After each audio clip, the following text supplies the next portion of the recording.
العالمين والصلاة والسلام على سيد الأنبياء والمرسلين أما بعد فأعوذ بالله من الشيطان الرجيم بسم الله الرحمن الرحيم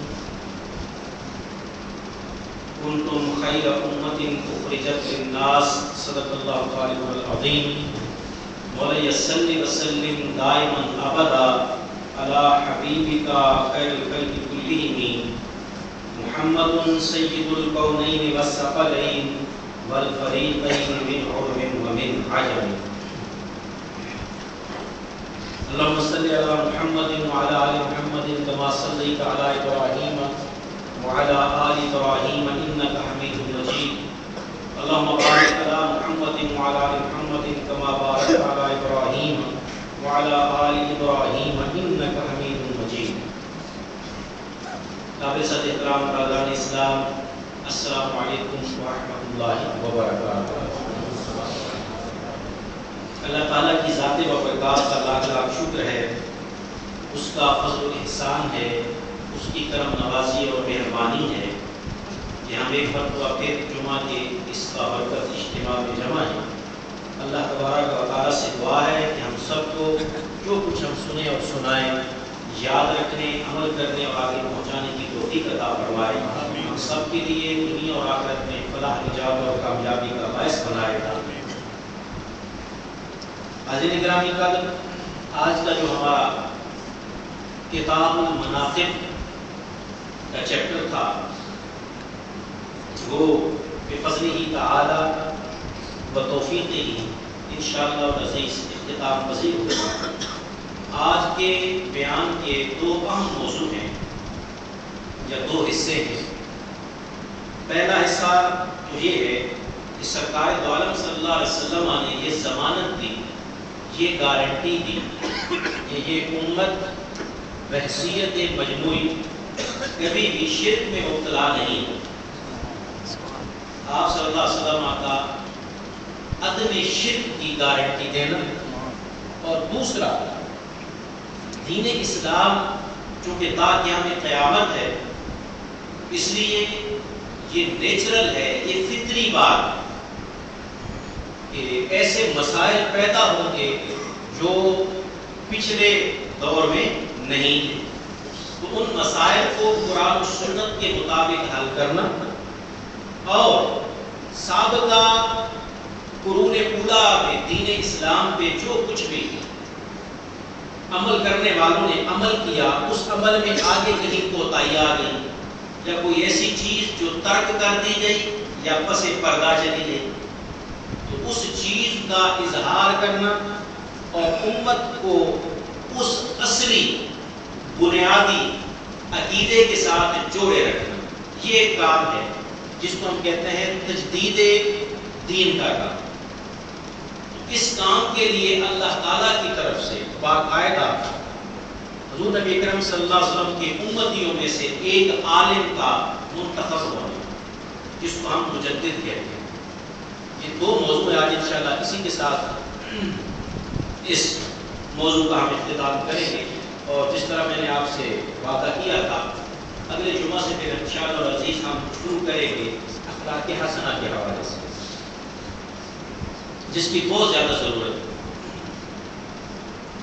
پہلی روایت میں شروع کر رہا ہوں، یہ صحیح بخاری کی روایت ہے، صحیح مسلم کی روایت ہے، ابو داؤد کی روایت ہے، احمد بن حنبل کی روایت ہے، طبرانی معجم کبیر کی ہے، بہقی سنن کبریٰ کی ہے، اور شیبانی فی الاحاد والمثانی اس کی ہے۔ یعنی آپ اندازہ لگائیں اصح ترین جو کتب ہیں ہر ایک میں موجود ہے۔ میں صرف بخاری اور مسلم کا ریفرنس دے دیتا ہوں۔ بخاری شریف کتاب المغازی میں باب غزوہ احد ہے، اور حدیث نمبر ہے 1486، جلد نمبر ہے 4، صفحہ نمبر ہے 1486، جلد نمبر ہے 4، اور حدیث کا نمبر ہے 3816۔ اب حدیث سماعت کیجیے۔ آپ صلی اللہ علیہ وسلم سے روایت کرتے ہیں عقبہ بن عامر کہ آپ صلی اللہ علیہ وسلم نے 8 سال بعد، کتنے؟ 8 سال شہدائے احد پر دوبارہ نماز پڑھی. اب اگر میں آپ سے سوال کروں کوئی آپ کی معلومات میں ہے، اگر ہے کنفرم تو مجھے ضرور جواب دیجیے گا، نہیں ہے تو پھر ظاہر ہے میں تو کھڑا ہوں آپ کی خدمت کے لیے.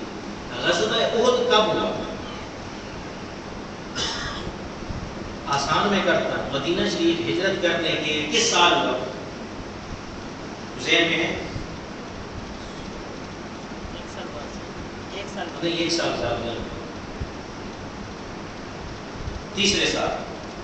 تیسرے سال کا آغاز ہو رہا تھا اس وقت. یہ پہلے غزوہ بدر ہو چکا، یہ اس کے بعد وہ دوسرے سال تھا. اب ہجرت کے تیسرے سال میں 8 سال اور ڈالے تو کتنے بن گئے؟ 11 سال. ٹھیک ہے، ابتدا رکھیں تو 10 سال بنتے ہیں، یعنی 11ویں سال کا آغاز ہوتا ہے، 10 مکمل ہوتے ہیں. اور آپ کو پتہ ہے سرکار دو عالم صلی اللہ علیہ وسلم کا مدینہ شریف میں ظاہری حیات مبارکہ کا قیام کتنا ہے؟ 10 سال. بولیے 10 سال. تو اس کا مطلب یہ ہوا یہ جو عمل ہے آپ صلی اللہ علیہ وسلم کی ذات بابرکات کا، یہ عمل آپ کے ظاہری حیات مبارکہ کے آخری سال ہے. جہاں تک بات کلیئر ہو گئی. آپ حدیث مبارکہ کو سمجھیے. حضرت عقبہ بن عامر رضی اللہ عنہ فرماتے ہیں کہ آپ صلی اللہ علیہ وسلم نے شہدائے احد پر 8 سال بعد دوبارہ اس طرح سے نماز پڑھی. اس طرح سے نماز پڑھی گویا آپ زندوں کو اور مردوں کو الوداع کہہ رہے. گویا آپ زندوں کو اور مردوں کو الوداع کہہ رہے. یہ نماز پڑھنے کا آپ کا طریقہ ہے. یعنی آپ صلی اللہ علیہ وسلم کی ذات بابرکات وہاں تشریف لے گئے اور یہ آخری دفعہ تھی وہاں جانے کی. تو حضرت عقبہ بن عامر کہہ رہے ہیں کہ وہ جو نماز پڑھنے کا انداز تھا، جو طریقہ تھا، اور آپ صحابہ کرام کو ساتھ لے کر گئے، اس کا مطلب یہ تھا کہ آپ یہ الوداعی وہاں پر نماز جنازہ پڑھ رہے. ظاہر ہے وہ شہداء احد کی تو نماز جنازہ تھی، دوسری نماز تو ہو نہیں سکتی. تو یہ آپ صلی اللہ علیہ وسلم کی ذات بابرکات نے وہاں جا کے پڑھی نماز جنازہ، یعنی قبرستان میں جا کے، مزارات احد پہ جاتے ہیں. اس کے بعد آپ صلی اللہ علیہ وسلم کی ذات بابرکات وہیں مزارات احد کے پاس منبر پہ تشریف لے گئے. ایک ایک لفظ کو سمجھیے گا، سنیے گا، جس طرح میری عادت ہے درد دل کے ساتھ میں ریکویسٹ کرتا. اور یہ بھی میں بار بار کہتا ہوں، جو کچھ میں عرض کر رہا ہوں اللہ معاف کرے، وہ تو حرف آخر تو نہیں ہے، مجھ سے بھی غلطی ہو سکتی. اب آپ خود سوچیے یہاں ممبر مسجد میں پڑا ہے، کیوں پڑا ہوا؟ ایک سوال ہے، یہ ممبر کیوں رکھا ہے؟ آپ کہیں کہ خطبہ کیوں نہیں رکھا ہے؟ اور ممبر کی ضرورت کیوں ہوتی ہے؟ اس لیے ہوتی ہے کہ مجمع کثیر ہوتا ہے، عوام زیادہ ہوتی ہے. جب عوام زیادہ ہو تو جو بندہ بیان کر رہا ہو اس کے بیان کرنے کے لیے دور دور تک آواز کا پہنچنا ضروری ہے.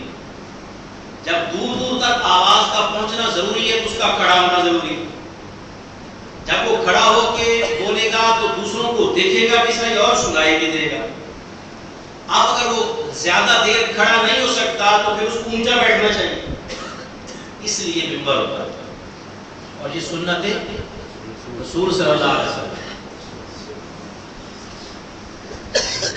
اب مجھے آپ یہ بتائیے، مسجد نبوی صلی اللہ علیہ وسلم میں تو ممبر تھا، اور وہ اس کی پوری ایک کہانی ہے، میں شاید پہلے سنا چکا ہوں، اب میں پڑھانا نہیں چاہتا. آپ صلی اللہ علیہ وسلم پہلے کھجور کے خشک تنے کے ساتھ ٹیک لگا کے بیان فرماتے تھے. تو ایک خاتون صحابیہ جو تھی انہوں نے کیا میں ممبر بنا دیتی ہوں. پوری ماشاءاللہ بڑی ذوق والی حدیث مبارکہ. تو مسجد میں تو تھا. اب ہم یہاں محفل کرتے ہیں، درس قرآن دیتے ہیں، تو چیئر بھی موجود ہے، ٹیبل بھی موجود ہے، ہمیں پتہ ہے یہاں اہتمام ہوتا ہے. آپ سے میرا سوال یہ ہے، کیا کبھی قبرستان میں بھی ممبر ہوئے؟ بولیے. تو اگر حضور صلی اللہ علیہ وسلم قبرستان کے ممبر لے کے گئے ہیں، اب جس کو اللہ نے عمرے کی توفیق دی ہوئی ہے، حج کی، اور سید الشہداء کے مزار پہ حاضری ہوئی ہے، رضی اللہ تعالیٰ. تو احد مدینہ شریف سے کتنا دور ہے؟ 3 کلومیٹر. کم سے کم 3 سے 4 کلومیٹر دور ہے. تو وہاں اگر صحابہ کرام گئے ہیں تو اس کا مطلب یہ ہوا مدینہ سے چلتے وقت آپ صلی اللہ علیہ وسلم کی ذات بابرکات نے یہ حکم فرمایا ہوگا ممبر لے کے آؤ. وہاں ممبر لے کے گئے. اور ممبر کیوں لے کے جایا جاتا ہے وجہ میں نے بیان کر دیا. اب ثابت یہ ہوا اس حدیث مبارکہ سے کہ وہاں پر صحابہ کرام کا اتنا بڑا اجتماع تھا کہ جس کے لیے ممبر کی ضرورت تھی. تو آپ ممبر لے کے گئے. یہ کہتے ہیں کہ آپ صلی اللہ علیہ وسلم طلع المنبر. پھر آپ صلی اللہ علیہ وسلم سبحان اللہ اگر میں یعنی ادبی ترجمہ کروں تو سرکار پھر ممبر پہ طلوع ہوئے. سبحان اللہ. طلع کا لفظ لفظی معنی ہے تشریف فرما. آپ پڑھتے ہیں طلع البدر علینا طلوع ہوا چودھری کا چاند. وہ طلع کا لفظ استعمال کیا ہے. حالانکہ صاعدہ ممبر ہوتا پھر بھی ٹھیک تھا. عربی میں صاعدہ صعود سے اوپر چڑھنا ممبر پہ. سبحان اللہ کتنا پیارا لفظ استعمال کیا صحابی نے. پھر شمس رسالت ممبر پہ طلوع ہوا. سبحان اللہ. آپ ممبر پہ تشریف فرما ہوئے اور پھر فرمایا یعنی خطبہ دیا. کیا خطبہ دیا؟ وہ الفاظ سننے والے. آپ نے فرمایا انی بین ایدیکم فرۃ وانا علیکم شہید وان موعدکم الحوض وانی لانظر الیہ من مقامی ھذا. آپ صلی اللہ علیہ وسلم کی ذات بابرکات نے فرمایا سنو میرے صحابہ میں تمہارا پیش رو ہوں یعنی تم سے پہلے جانے والا اللہ کے ہاں جانے والا پہلے جانے والا. میں تمہارے اوپر گواہ ہوں.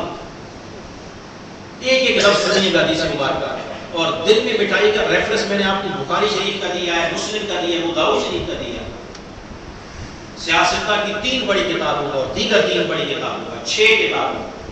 آپ صلی اللہ علیہ وسلم کی ذات بابرکات نے فرمایا میں تمہارے اوپر بولیے کیا فرمایا گواہ ہوں وٹنس. میں تمہارے اوپر گواہ ہوں. ہماری ملاقات کی جگہ حوض کوثر ہے. سبحان اللہ. میں پہلے جا رہا ہوں تمہارے اوپر گواہ ہوں. ملاقات کی جگہ حوض کوثر ہے. اس کا مطلب یہ ہوا کہ سرکار عالم صلی اللہ علیہ وسلم نے 100% کنفرم کر دیا کہ سرکار اپنی امت سے حوض کوثر پہ ملنے والے ہیں. حوض کوثر پہ ملنے والے ہیں. آپ صلی اللہ علیہ وسلم کی ذات بابرکات نے فرمایا اور اس کے بعد سنی. آپ نے فرمایا اپنی وَإِنِّي لَأَنظُرُ إِلَيْهِ مِن مَّقَامِ هَذَا اور اپنی اس جگہ پہ جہاں میں منبر پہ بیٹھا ہوں احد کی سرزمین پہ مدینہ منورہ میں اپنے حوض کوثر کو ابھی بھی دیکھ رہا ہوں.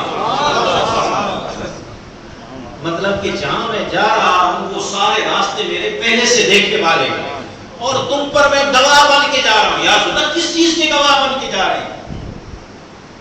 تمہارے ایمان کا گواہ بن کے جا رہا ہوں. کیوں؟ حوض کوثر سے پانی وہی پیے گا جو صاحب ایمان ہو.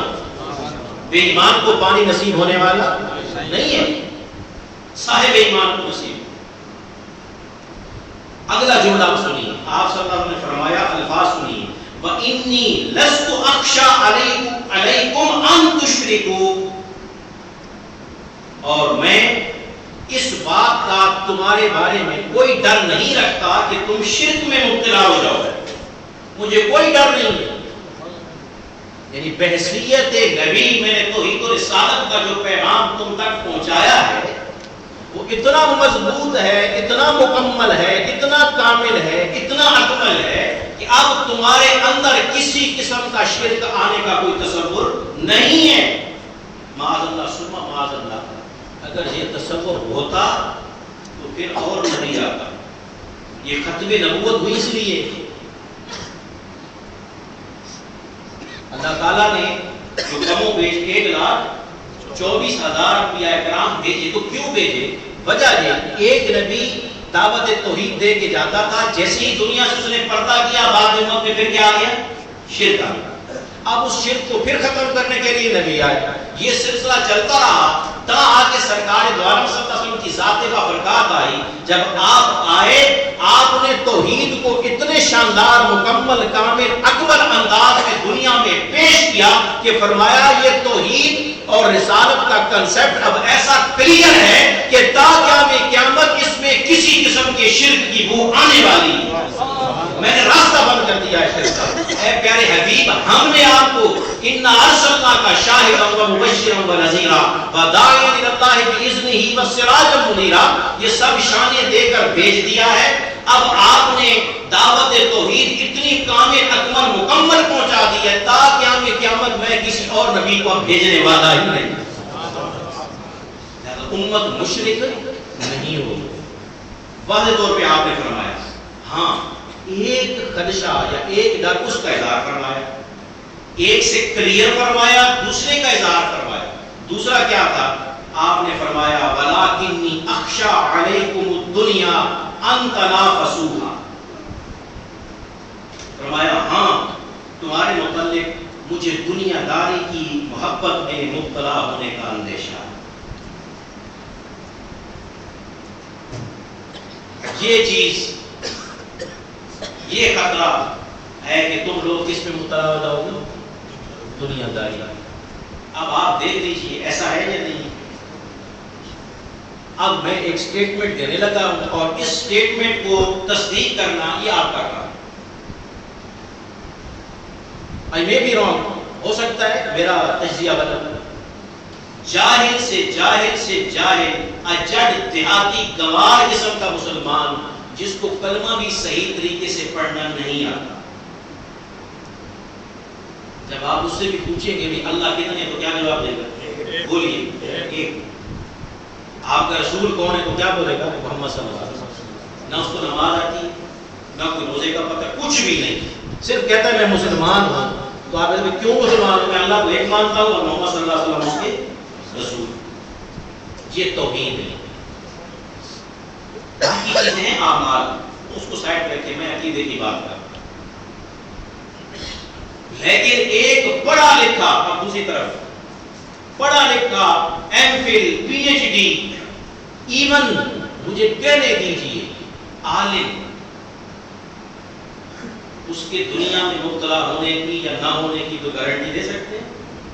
عالم آدمی ہو، ٹھیک ٹھاک اعلیٰ و عرفہ قسم کا نالج رکھتا ہو، آپ کہہ سکتے ہیں کہ سارا نالج صرف دین کی خدمت کے لیے دے رہا ہے، اس کے پیچھے دنیا داری کی نیت نہیں ہے؟ آپ کہیں گے نہیں۔ لیکن حدیث ہے، آپ نے فرمایا جس نے کہہ دیا نا لا الہ الا، کس سے؟ بولیے زبان سے، لا الہ الا اللہ محمد رسول اللہ، زبان سے کہہ دیا، فرمایا آپ دل چیرنے کی اجازت نہیں۔ وہ مسلمان ہے، آپ نے زبان کو، ظاہر کو دیکھنا ہے، بس اس نے کہا جی میں کلمہ پڑھتا ہوں، میں مسلمان، ہی از اے مسلم، وہ مسلمان ہے۔ تو دنیا داری میں جاہل بھی مبتلا ہو سکتا ہے، عالم بھی مبتلا ہو سکتا ہے۔ شرک میں نہ جاہل مبتلا ہو سکتا ہے نہ عالم مبتلا ہو سکتا ہے۔ یہ حدیث کا مفاد ہے۔ اب اگر کوئی اس حدیث مبارکہ کی ایسی تشریح میرا دوست سنے کہ جس میں مجھے کہا گیا ہو کہ اس سے مراد صحابہ کرام تھے، کون تھے؟ ہو سکتا ہے، پاسبلٹی ہے نا۔ یہ حضور صلی اللہ علیہ وسلم کا خطاب صحابہ کرام کو، تو اس کے دو جواب۔ پہلا جواب دے، حضور نبی اکرم صلی اللہ علیہ وسلم صرف صحابہ کے لیے نہیں آئے،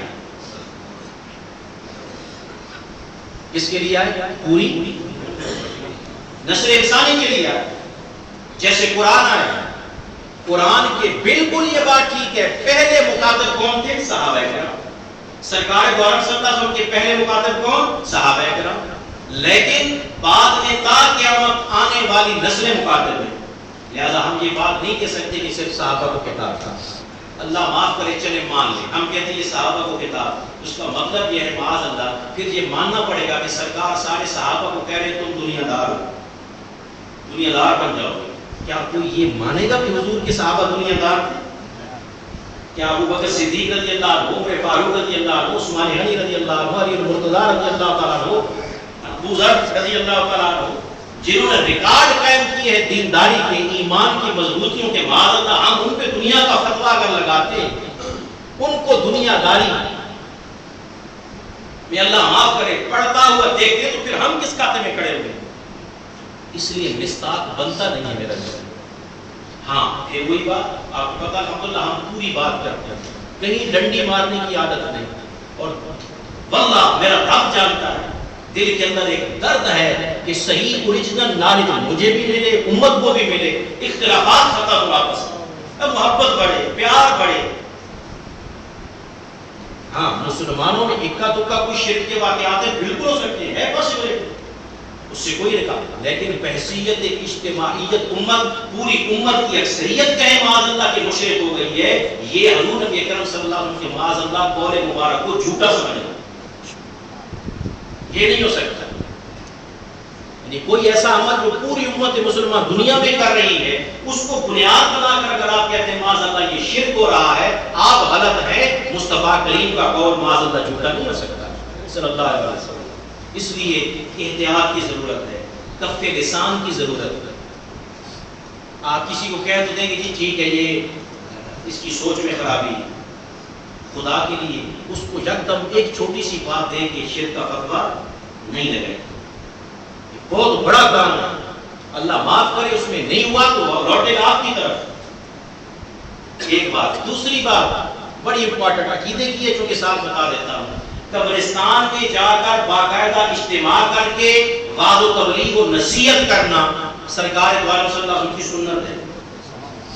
اسی سے اولیاء کرام کے عرس جو ہم مناتے ہیں اس کا ثبوت ملتا ہے۔ آپ صلی اللہ علیہ وسلم کی ذات بابرکات نے وہاں ممبر لگایا، صحابہ کا کثیر مجمع، اور وہاں پر بیان فرمایا، یہ عرس کا ثبوت ملتا ہے۔ عرس کا مطلب عوام الناس کو یہ بتانا کہ اب جو محفل ہو رہی ہے یہ کسی اللہ کے ولی کے یوم وصال پہ، بس یہ، باقی وہ ایصال ثواب ہی، نام صرف پہچان کے لیے، باقی کوئی مسئلہ نہیں۔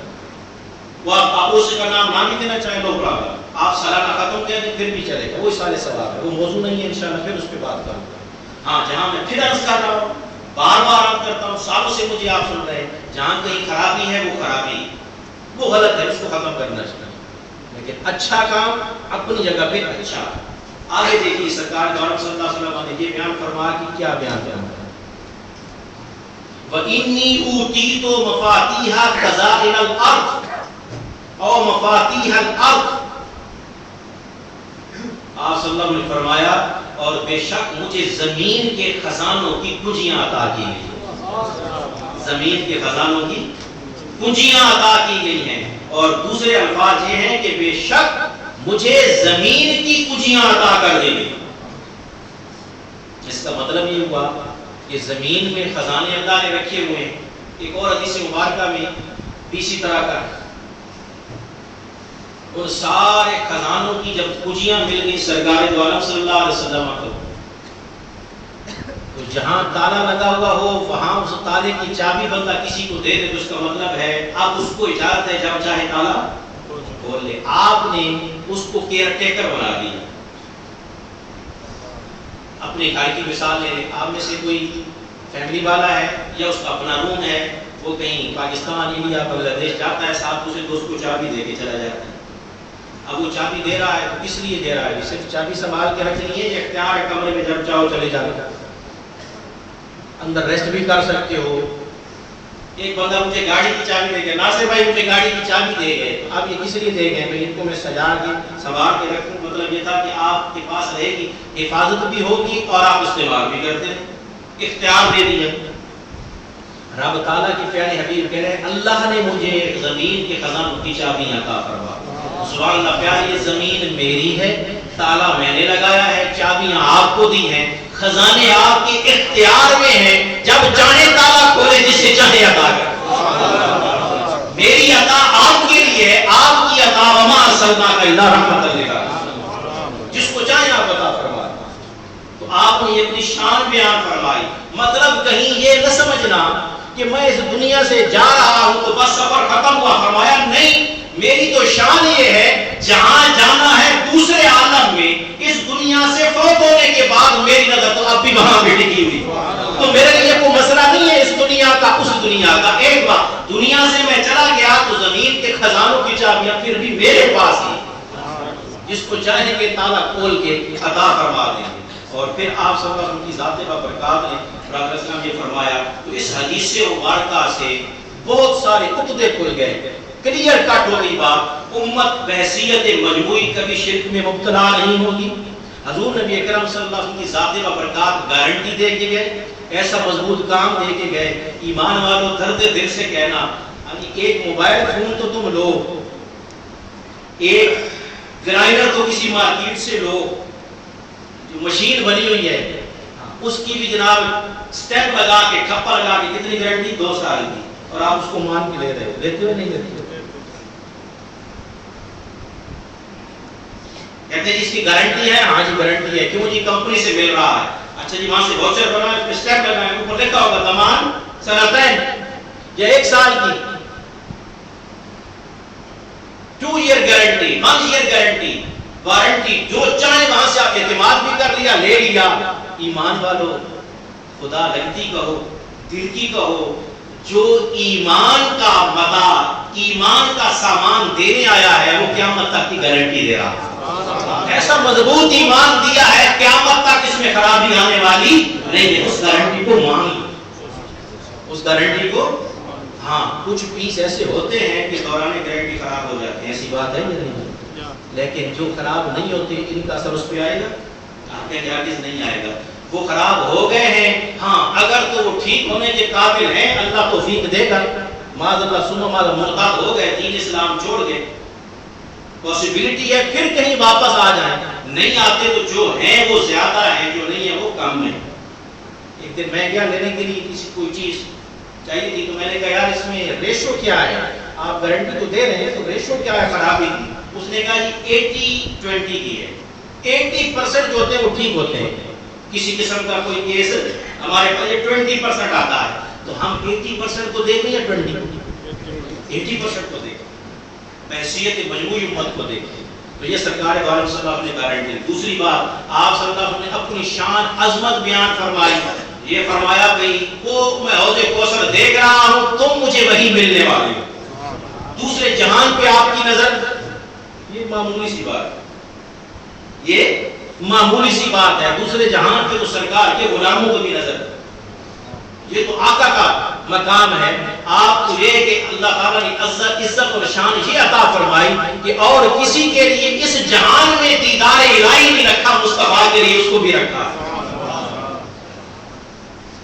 آپ صلی اللہ علیہ وسلم کی ذات بابرکات نے پھر فرمایا کسی قسم کی شرک کا مجھے کوئی خدشہ نہیں، ہاں دنیا داری کا ہے، دنیا داری میں تم پڑھو گے، تو آپ صلی اللہ علیہ وسلم کے خدشہ جو ہے دنیا داری میں پڑھنے والا ہے، آپ اس سے احتراز کیجیے، یا رسول اللہ آپ کا جو خدشہ تھا ہم بھرپور کوشش کر سے اس کو سائڈ پہ کرتے رہے، بچاتے رہے، دینداری کے ساتھ جڑے رہے، دین کے ساتھ جڑے۔ پھر فرمایا اللہ نے مجھے اوتیت مفاتیح خزائن الارض، زمین کے خزانوں کی چابیاں عطا فرما دی، خزانے حضور کی ملکیت میں ہیں، اللہ نے دیے ہیں، اختیار آپ کو دیا، جب چاہے جسے چاہے عطا فرما دیں۔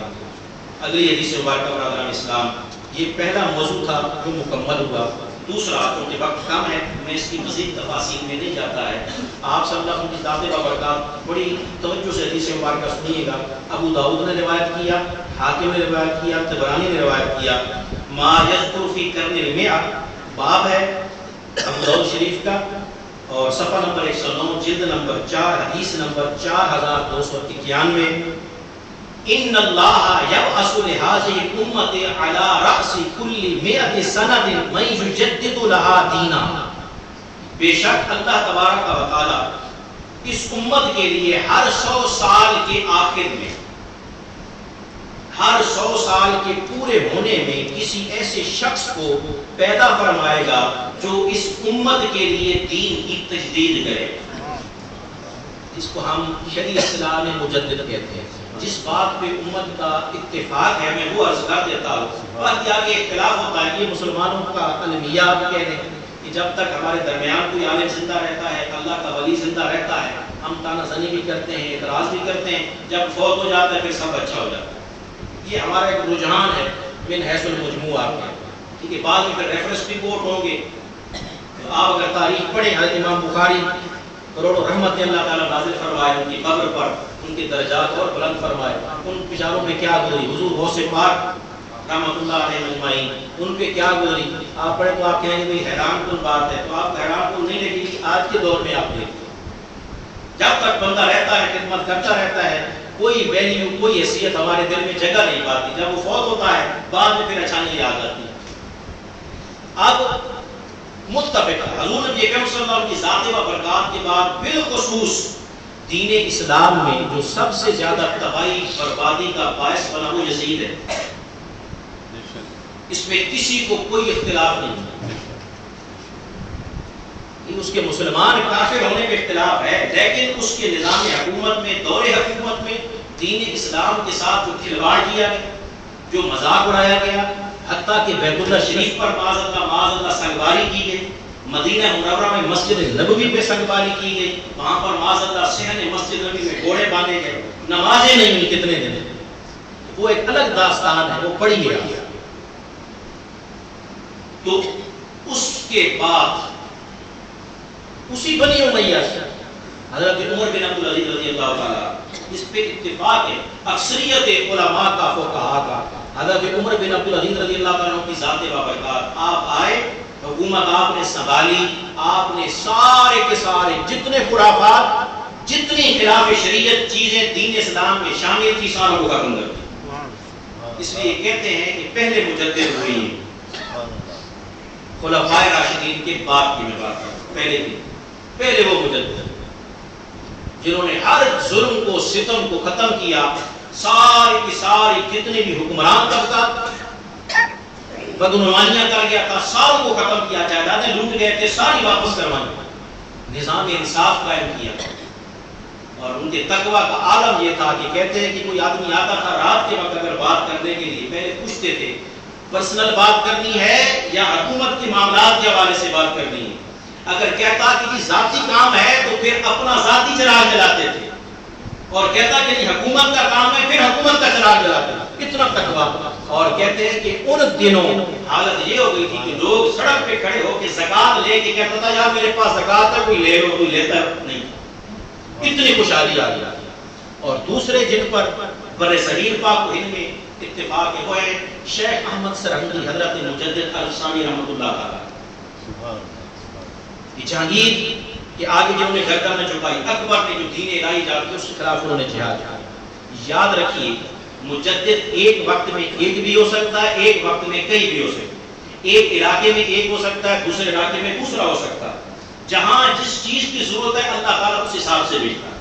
اور مجدد کا کردہ اپنے وقت کے اس وقت کا جو صرف ولی ہو اس سے زیادہ ہوتا ہے.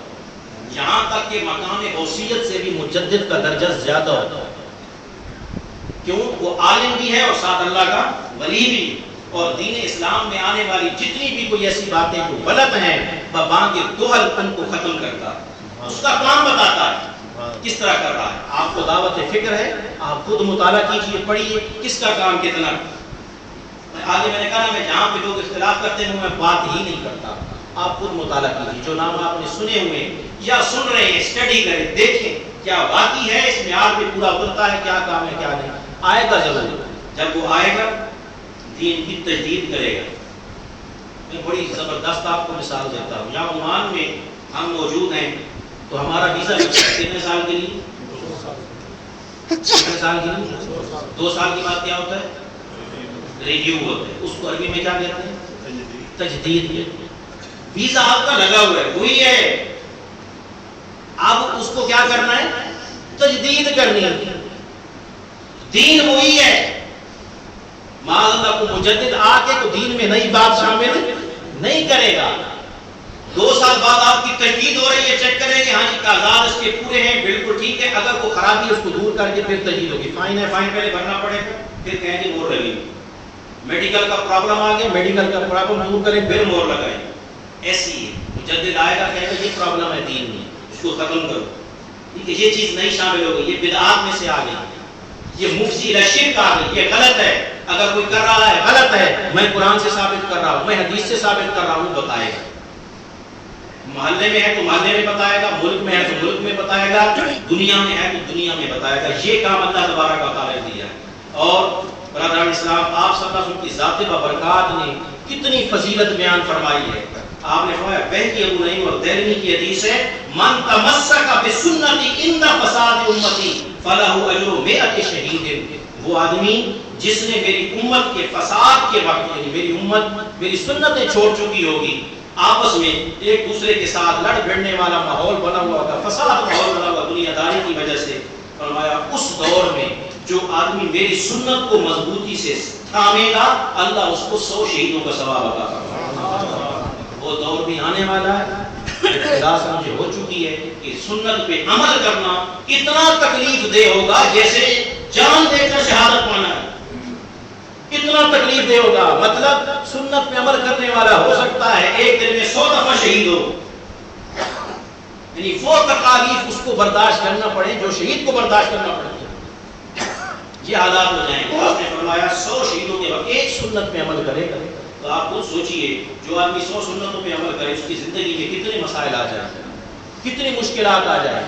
ہرگز اس غلط فہمی میں نہ رہیے. میں بار بار کہتا ہوں کہ آپ دین کے جتنے قریب ہیں، آپ سمجھے میرے اوپر سب خیر ہو. آپ دین کے جتنے قریب ہیں، رسول اللہ صلی اللہ علیہ وسلم کے جتنے قریب ہیں، اللہ کے جتنے قریب ہیں، آل رسول کے جتنے قریب ہیں، صحابہ کرام کے جتنے قریب ہیں، ان کی سیرتوں میں جو کچھ ہوا آپ کو بھی آنے والا، اس کے لیے تیار رہیے. پھر صبر کا اجر ملے گا، پھر شکر کا اجر ملے گا، پھر عند اللہ مقام ملے گا. یہ رب تعالیٰ کا نظام ہے، قانون ہے. والدین گرامی قدر، آپ صلی اللہ علیہ وسلم کی ذات بابرکات نے دوسری خوشخبری دی. فرمایا، کوئی علم کے حصول کے لیے چلا، محنت کی، اس سے اللہ تعالیٰ کی مخلوق کو فائدہ پہنچانا چاہتا ہے، مسلمانوں کو فائدہ پہنچانا چاہتا ہے اسلام کے ذریعے سے، اور علم حاصل کر کے چاہتا یہ ہے کہ دین اسلام کا حقیقی چہرہ دنیا کو بتائے، لوگوں کو بتائے، جہاں تک اس کی رینج ہے کیپیسٹی ہے بتائے. فرمایا ایسا آدمی، دیکھیں کتنی فضیلت ہے، ہم اس طرف بالکل دھیان نہیں دیتے، آتی نہیں ہے. فرمایا ایسا آدمی، دارمی اور طبرانی کی حدیث، دوران حصول علم اگر کسی کو موت آ جائے اور وہ علم اس لیے حاصل کر رہا ہے کہ اس کے ذریعے سے اسلام کو زندہ کرے گا، اللہ تبارک و تعالیٰ اس کے اور انبیاء کرام کے درمیان جنت میں صرف 1 درجے کا فرق رکھے. قیامت تک کے لیے کوئی آدمی ایسا آیا دین اس لیے دنیا کمانے کے لیے، دین کمانے کے لیے، دین پھیلانے کے لیے حاصل کر رہا ہے، ابھی بیچارہ حاصل کرنے کے پروسیس میں فوت ہو گیا، حاصل کر لیا، آگے کام کر رہا ہے، فوت ہو گیا. قیامت کے دن انبیاء کے 7 درجے میں 1 درجے کا فرق، یعنی اس کے درجے کے بعد انبیاء کا درجہ. اور آخری حدیث مبارکہ بڑی پیاری، آپ صلی اللہ علیہ وسلم کی ذات بابرکات نے فرمایا، میرے خلفاء پر اللہ کی رحمت ہو. اس پر رحمت ہو، خلفاء پر اللہ کی رحمت ہو. 3 دفعہ آپ نے فرمایا میرے خلفاء پر اللہ کی رحمت ہو. تو صحابہ کرام نے کہا، یا رسول اللہ، آپ کے خلفاء کون ہیں جن کے لیے آپ یہ دعا فرما رہے ہیں؟ آپ نے فرمایا، وہ لوگ جو میری سنتوں کو زندہ کرتے ہیں اور دوسروں کو ان سنتوں کی تعلیم دیتے ہیں، وہ میرے خلفاء ہیں. ناظرین گرامی قدر، آج کے موضوع میں 2 امپورٹنٹ چیزیں آپ کی خدمت میں پیش کی.